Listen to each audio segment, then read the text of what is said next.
कीजिए, अभी कुछ क्षण पहले तक एक व्यक्ति अपने परिवार के बीच था। वह बात कर रहा था, मुस्कुरा रहा था, लेकिन अचानक उसकी सांसें थम जाती हैं। परिवार रोने लगता है। डॉक्टर उसे मृत घोषित कर देता है। लेकिन क्या सचमुच सब कुछ यहीं समाप्त हो जाता है? गरुड़ पुराण कहता है नहीं, मृत्यु केवल शरीर का अंत है, आत्मा का नहीं। आत्मा एक ऐसी यात्रा पर निकलती है जिसके बारे में जानकर रोंगटे खड़े हो सकते हैं।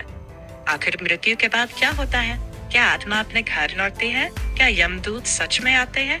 क्या चित्रगुप्त हर कर्म का हिसाब रखते हैं? क्या स्वर्ग और नर्क वास्तव में है? आज हम जानेंगे गरुड़ पुराण में वर्णित मृत्यु के बाद आत्मा की पूरी यात्रा।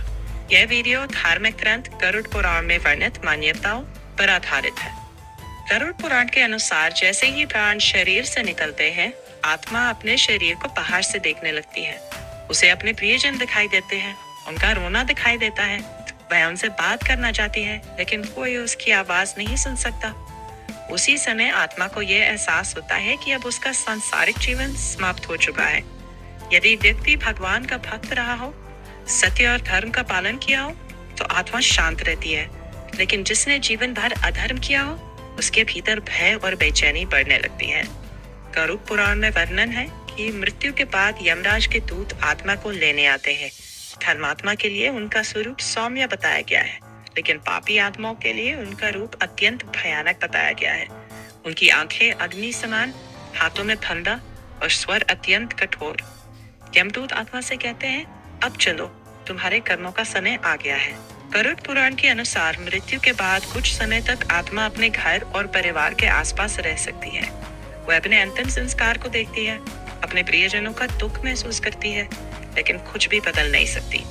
इसी कारण हिंदू धर्म में 10वां, 12वां और 13वां संस्कार अत्यंत महत्वपूर्ण माने गए हैं। पिंडदान और श्राद्ध को आत्मा की यात्रा में सहायक माना गया है। अब आत्मा यमलोक की ओर बढ़ती है। रास्ते में आती है वैतरणी नदी। गरुड़ पुराण में इसका वर्णन अत्यंत भयावह रूप में किया गया है। कहा गया है कि यह नदी रक्त, कीचड़ और मल मूत्र से भरी प्रतीत होती है। पापी आत्माओं के लिए इसे पार करना अत्यंत कठिन माना गया है, जबकि पुण्यवान आत्मा को यह मार्ग सरल अनुभव होता है। कुछ परंपराओं में गौदान को वैतरणी पार करने में सहायक माना जाता है। आत्मा अंततः यमराज की सभा में पहुंचती है। वहाँ चित्रगुप्त उसके जन्म से मृत्यु तक का संपूर्ण लेखा प्रस्तुत करते हैं। हर अच्छा कार्य, हर बुरा कार्य, हर झूठ, हर दान, हर सेवा, सब कुछ दर्ज माना जाता है। यमराज किसी के साथ पक्षपात नहीं करते। निर्णय केवल कर्मों के आधार पर होता है। गरुड़ पुराण में अनेक नरकों का उल्लेख मिलता है। प्रत्येक नरक विशेष प्रकार के पापों के फल से जुड़ा बताया गया है। उदाहरण के लिए झूठ बोलना, निर्दोष प्राणियों को कष्ट देना, चोरी, धोखा, अन्याय, इनके लिए अलग अलग दुष्परिणामों का वर्णन मिलता है। इन वर्णनों का उद्देश्य लोगों में भय पैदा करना नहीं, बल्कि धर्म और सदाचार का महत्व समझाना माना जाता है। यदि आत्मा ने अधिक पुण्य किए हो, तो उसे स्वर्ग का सुख प्राप्त होता है।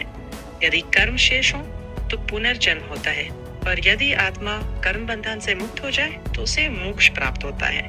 मोक्ष का अर्थ है जन्म और मृत्यु के अंतहीन चक्र से मुक्ति।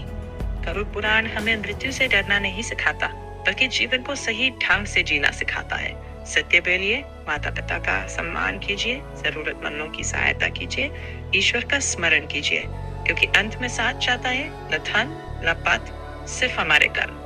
यदि आपको यह वीडियो ज्ञानवर्धक लगा हो, तो इसे अपने परिवार और मित्रों के साथ अवश्य साझा करें। सनातन धर्म, पुराणों और आध्यात्मिक रहस्यों से जुड़े ऐसे ही वीडियो के लिए हमारे चैनल को सब्सक्राइब करें। हर हर महादेव।